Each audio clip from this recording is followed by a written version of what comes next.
Hi, I'm Amber Young, And I'm Barbara Phillips. and this is Let's Let's Talk talk EVM. EVM.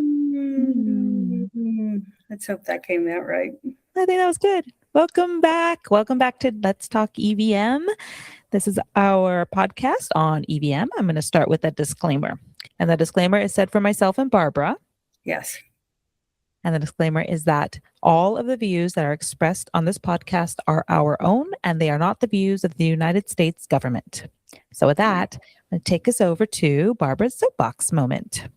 Yeah, I do appreciate having these moments, Amber. Thank you. And we haven't even told everybody who we're having on our show, which is very exciting. We have another celebrity guest on our long list of celebrity guests. But before I spoil that, first I want to note that in the next episode, I'm going to tell you guys more about what I do with my personal time as a result of me making my work life priority. But I'm holding off. Stay tuned.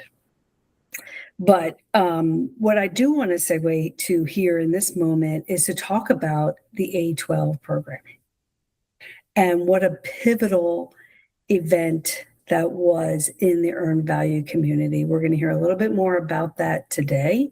And we heard that recently by other guests. And Amber and I have other things in the queue that are going to delve into that. And I think it's just something that isn't making the headlines right now, but it was, and there's a reason why. And so stay tuned for our celebrity guest to illuminate on that. Is that a verb? Eliminate, to eliminate? Anyway. Illuminate. I don't know. I know an E. Words matter. Yes, they do. All right. I'll leave it now to you, Amber. Thank you. Awesome. Thank you, Barbara.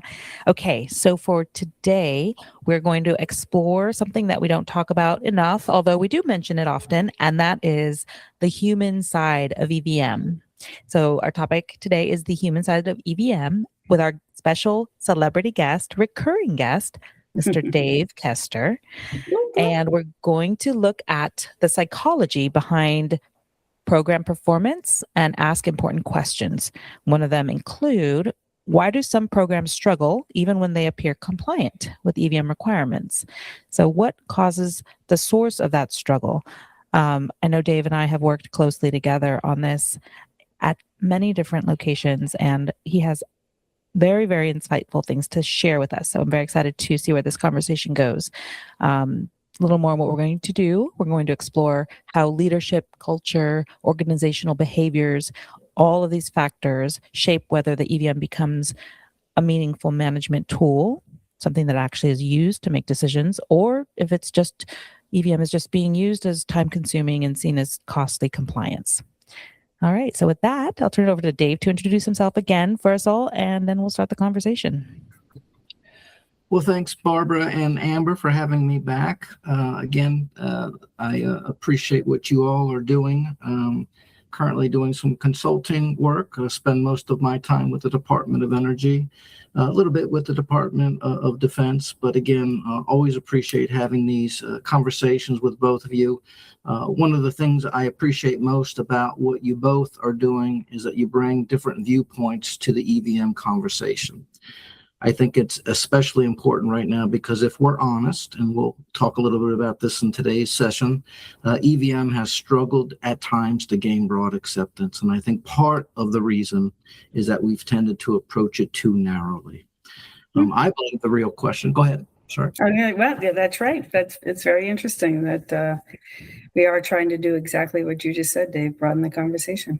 Yep, thank you, Barbara. And I am a big advocate for EVM. The real question is not whether EVM is the right management system. I think most people agree. And research continues to show that integrating scope, schedule, and cost through a structured framework gives programs the best opportunity to understand performance, anticipate problems early, and improve the likelihood of success. The better question, and something we'll explore today, is whether EVM is being used to illuminate problems or simply to document them after the fact. And perhaps even more important, what kind of environment exists around EVM that shapes how people choose to use it? Well, that environment question is, of course, something that's near and dear to all three of us, which is the role of. Now, every time we use acronyms, Amber, we're making a habit of spelling them out. Yes. So, so of course, we're going to segue. We're going to talk about the role of the IP2M meter, which stands for Integrated Program and Project Management, Maturity and Environment Total Risk Rating, Woo. and how it forces that conversation between the environment and then what's going on with compliance, because you could theoretically have a compliance system that has an immature environment. But I think as our conversation unfolds here today, we're going to find that that's in the minority. And yeah, I agree. And there's, belief. Why do you believe the environment around the EVM matters so much? But also there's kind of evidence, right? So Dave, can you help us understand that question about why does the environment, why should we all start taking note that the environment matters so much? Yeah, no, great perspectives. And something interesting in the not so distant CPM survey that really stood out to me that I think can best answer that question. Oh, pause.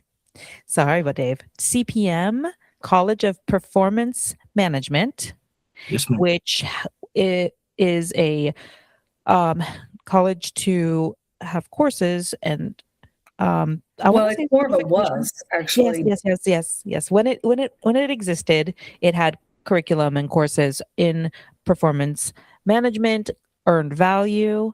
And I know Barbara and I were both very involved. I was the dean of Track 100 for the PEP Project Excellence program, I believe, for about 3 years. And Barbara had even more significant roles. Yeah, I was even the executive vice president, but unfortunately the organization couldn't survive basically COVID. That's really the short answer. And it folded about 6 months ago. But it was a great organization. And so I want to go back to so I don't think our podcast is filling the void that was CPM, but it's evidence that the need that CPM was fulfilling is still out there. And there's other ways that it's being fulfilled. But where Dave is going to go, because we did talk about this for a second, is that they did put together a working group for the IP2M meter. And Dave was on it, Amber was on it, I was on it, a bunch of people. They got a bunch of government officials on it and so forth. And they put out a survey. And now Dave's going to tell us. Wait, don't steal his thunder. Yes, go Dave. Yes. Let me also sound that the CPM was a fantastic organization who advocated EVM. Yes. And a lot of great sage people were part of that through the years. So it's sad to see that go. Yeah.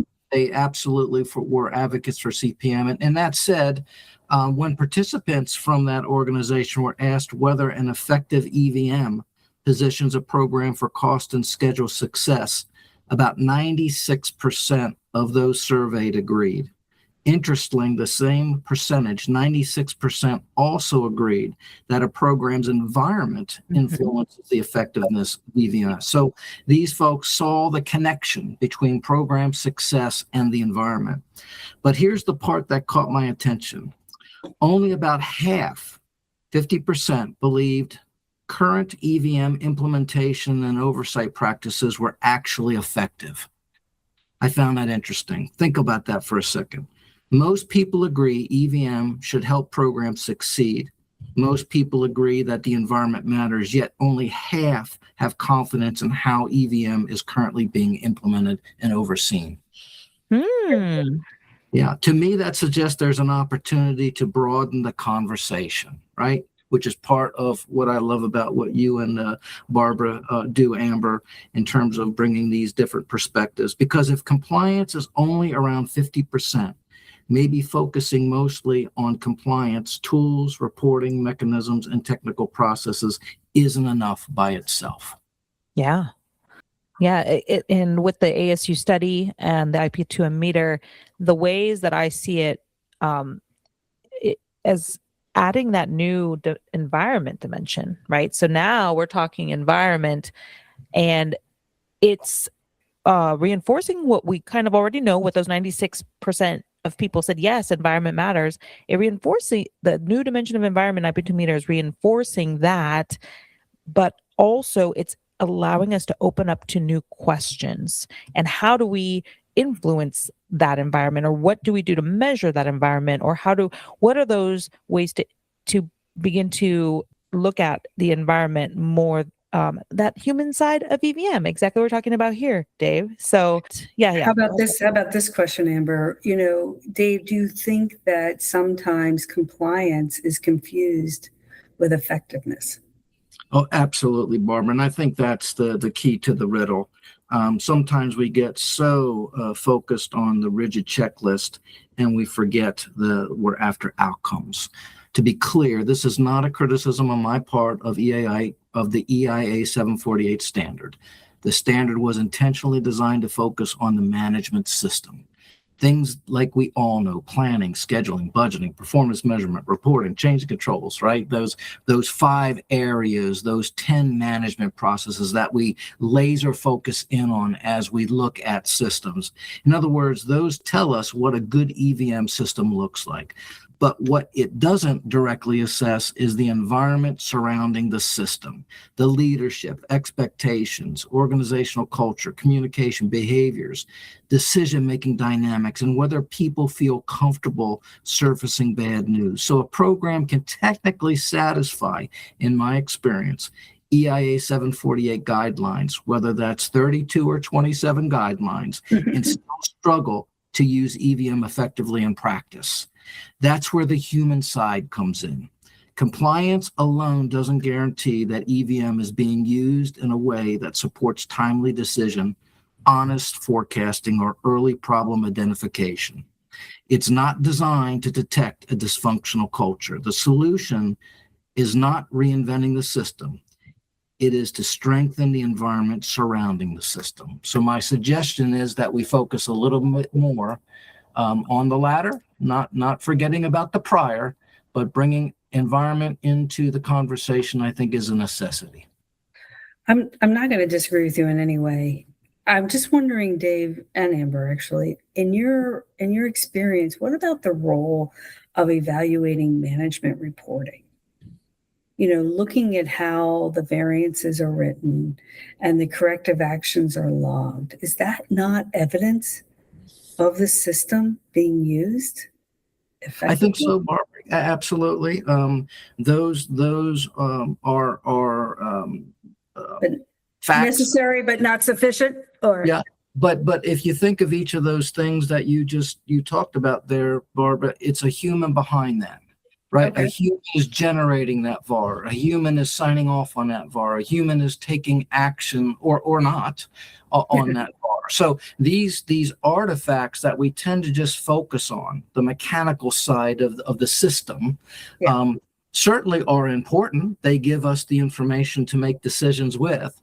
However, getting to those being the way they ought to be, to provide the decisions we need when we need them, has everything to do with the human side of doing what it needs to do, the environment, for that system to produce the things we need to be successful.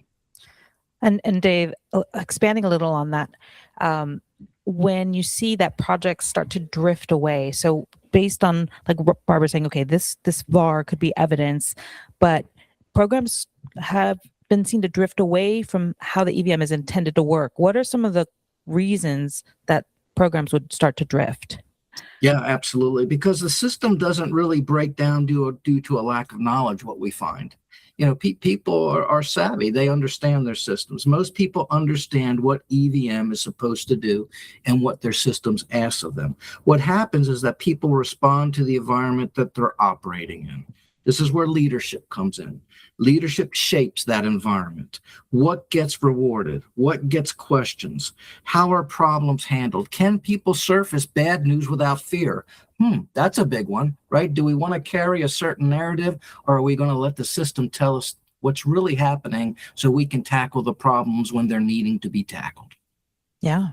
I think that boils down to people perform to the way they're measured. And is leadership putting the right measures in place to get the desired behaviors? Or I think what we found out through my minor experience with IP2M METRR and the results that we got for the one that I was party to as a facilitator, was that people, the leaders don't know what they don't know. Yeah. And they don't know they're supposed to be reading the performance data and making decisions on it. They think that's somebody else's job. And therein lies a problem. And I go about it a little differently. I've heard this, people perform to how they're measured, and I actually prickle at that. I don't think why? that's true. To me, with the conversation of environment and the concept like PMI, soft skills, people, that a lot of that's not something you can measure. And how do you influence culture? Because a lot of that comes down to motivation, different types of leadership, situational leadership. These are questions that are not exactly quantifiable. And I know that our EVM side we love data and we love analysis in that way, but that's what makes the environment so fascinating to me, is that it's some people say squishy. It's not just quite squishy. It's like this human element that's really quite fascinating and beautiful. So yeah. And typically, how do we respond? You're right. Traditionally, Barbara, this gets back to your observation of compliance versus effectiveness, and there's a big difference between those things. Typically, what we'll react to is when we note something, is we start rewriting procedures, or we ask for more artifacts. We redesign reports. We create corrective actions focused mostly on outputs. We keep changing artifacts without asking what conditions, right, the environments produce the behaviors in the first place.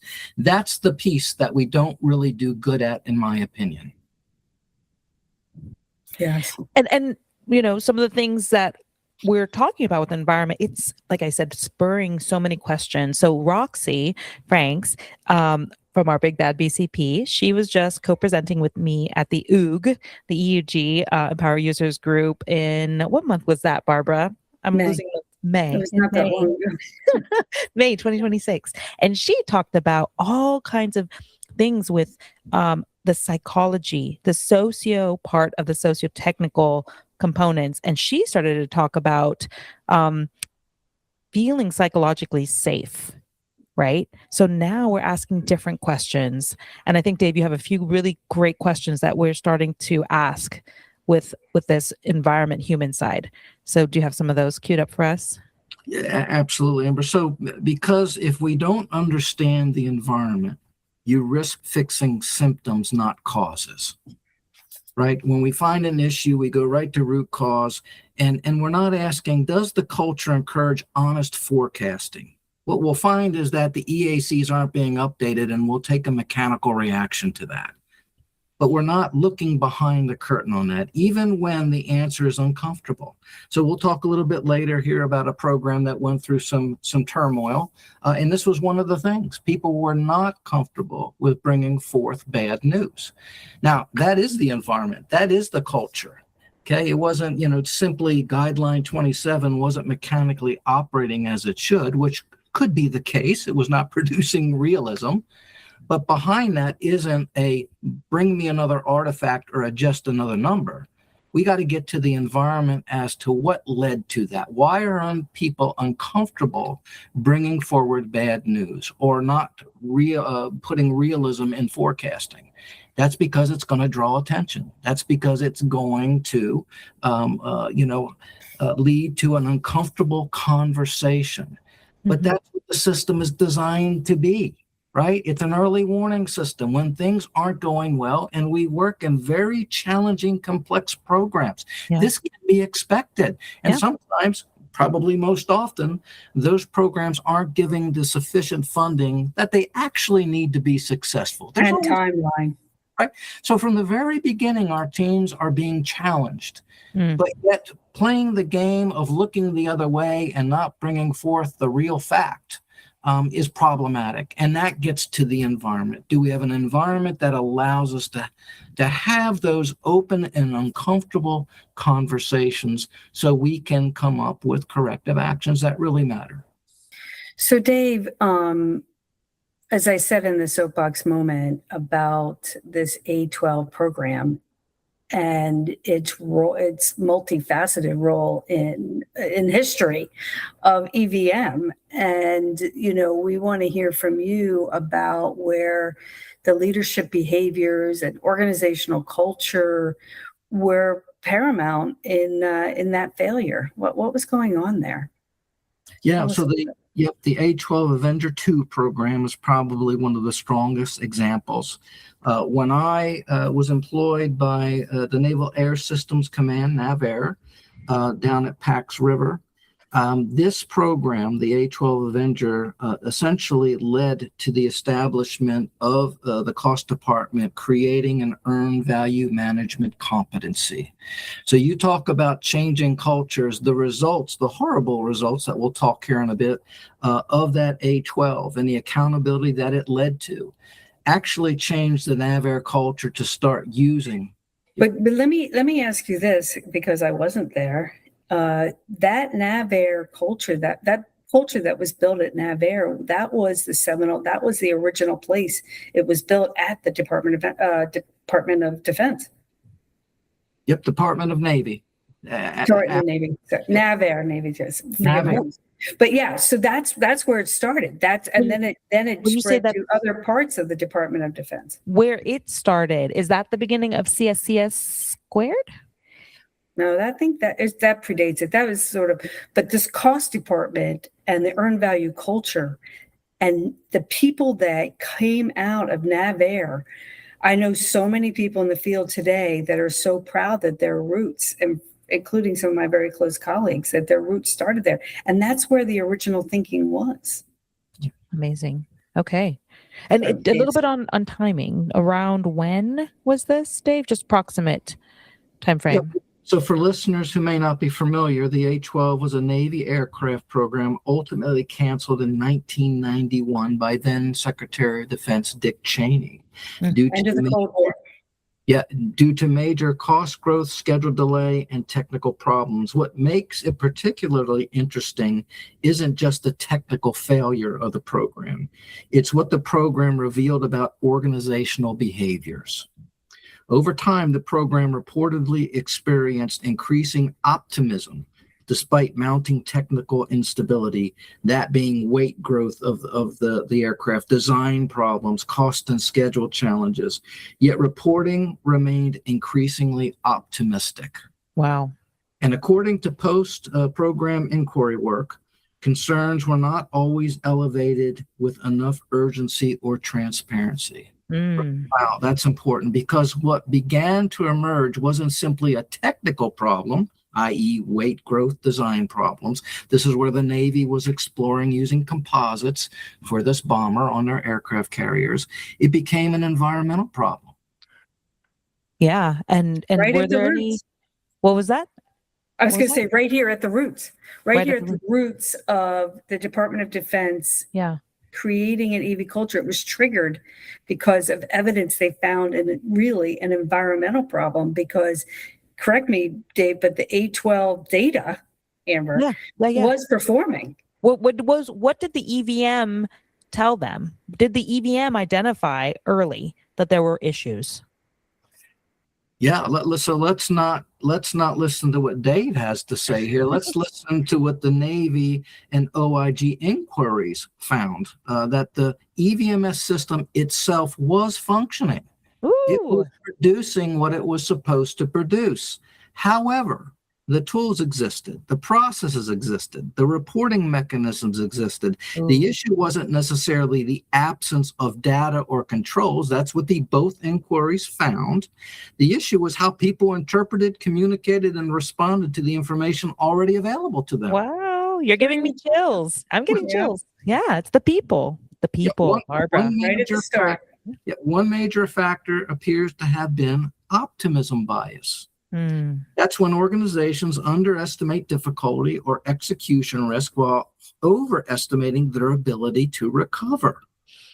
In high pressure environments, especially when people are heavily invested in success, that bias can slowly distort reporting and decision making. People genuinely believe things will improve. Optimism bias. Concerns get softened. Bad news gets delayed. And over time, leadership loses visibility into true conditions. Mm. You got to ask yourself, did leadership really want to hear about those conditions? And where does the bias come from? Does leadership push towards that bias, right? I think, yeah, they, as we said earlier, the environment is established by leadership. Mm-hmm. And that goes way up the chain, not just at the program manager, but the company CEOs, the SecDef. You know, there's a whole line of organizational structure that is demanding success. The pressures are incredible when the program begins to waver. And it becomes even more pressurized when people are actually seeing this. It's in the data. Right. Now, what do I do with that? Right. And for me, the things that come to mind are, we did have the episode Big Bad BCP, we'll bring it back. But to me, it's even before that, the OTB, OTS, there are mechanisms in place to put forward. The data is showing us this. We all need to start thinking about it and to normalize being comfortable with getting into an OTB, OTS state, being comfortable communicating this and starting to take action. I don't see that as a comfortable space yet. Like That segues to, they call it C&T where I work, continuation or termination review. Yeah. So sometimes, we give up on the OTB. We're just cutting this off. And what I would offer up, Barbara and Amber, to your listeners, the A-12 reminds us that systems alone don't save programs. Yep. People still have to act objectively in response to emerging information. And that isn't always easy. Yeah. And that was the case with the A-12. So again, the question is exactly, this question and what we observed through the A-12, which is the case study of case studies. Yeah. The question is exactly why Arizona State University, the IP2M METRR model was developed. Traditional oversight tends to focus heavily on system compliance and outputs. We've been there. We know how it works. Those things matter. Please do not get me wrong. We still need to look at the procedures, the processes, the outputs of the data, etc. But they don't explain the underlying culture and behavioral conditions that drive performance outcomes. IP2M METRR is designed to look more broadly at the abstract forces operating beneath the surface, those human and organizational dynamics quietly influencing how teams behave, communicate, escalate issues, and ultimately perform. Because if the environment is weak, even compliant systems can struggle to function effectively. The goal is to shift the conversation from only asking, is the system compliant, to one of asking, does the environment enable EVM to function effectively and transparently? As I see it, that's a very different discussion. Yeah.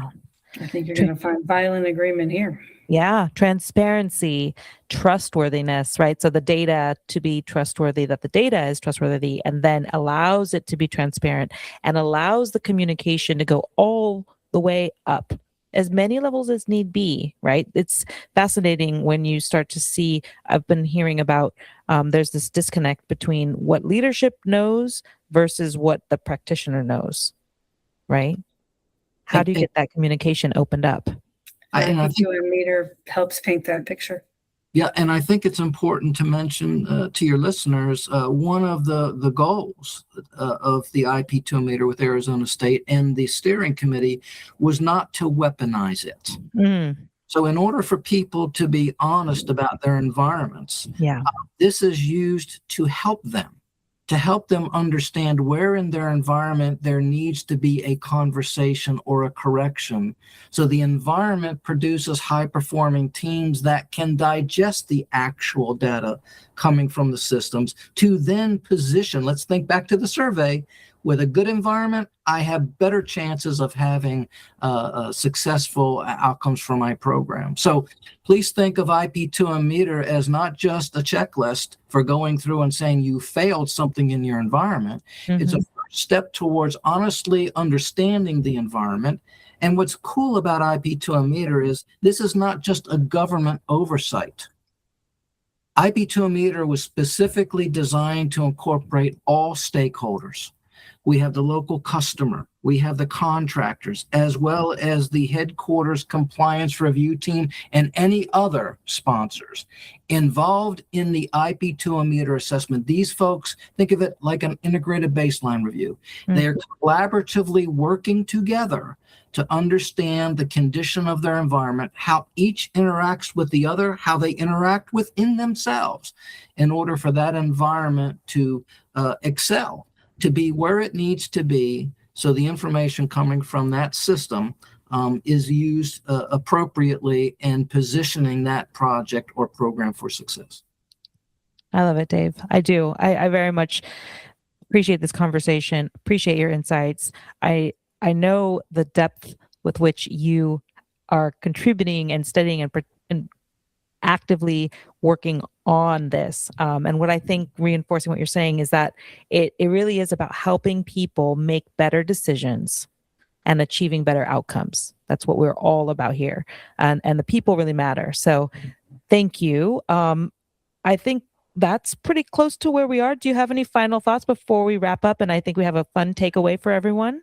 Anything else, Dave, you'd like to close out before we close out? If I may, just one last thing. So obviously, after we do our compliance reviews and after we've looked at the environment, one of the findings of the a very important finding from the IP2M METRR was that the maturity or the compliance of your system is a function of the environment. Yes. Think about that.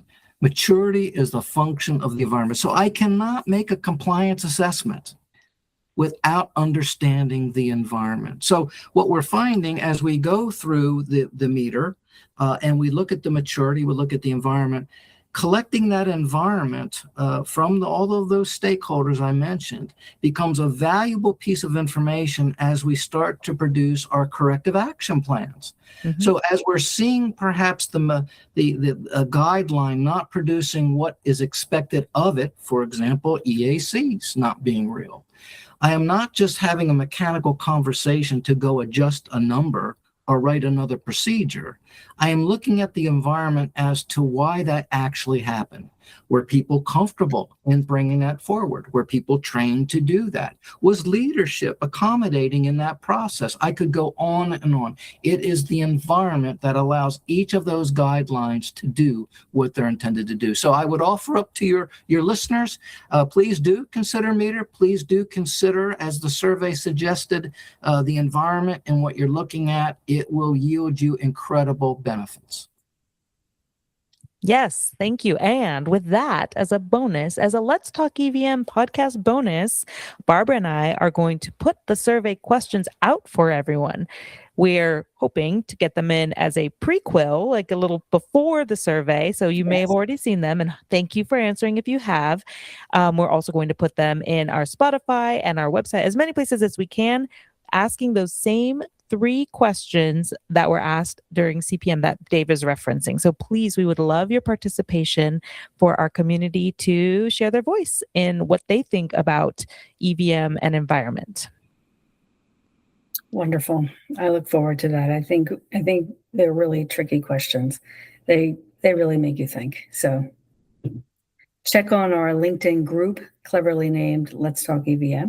And then, like Amber said, she'll put links in on our Spotify and Apple Podcasts for you to be able to access that as well. It's exciting. It's fun. It's fun to be more interactive.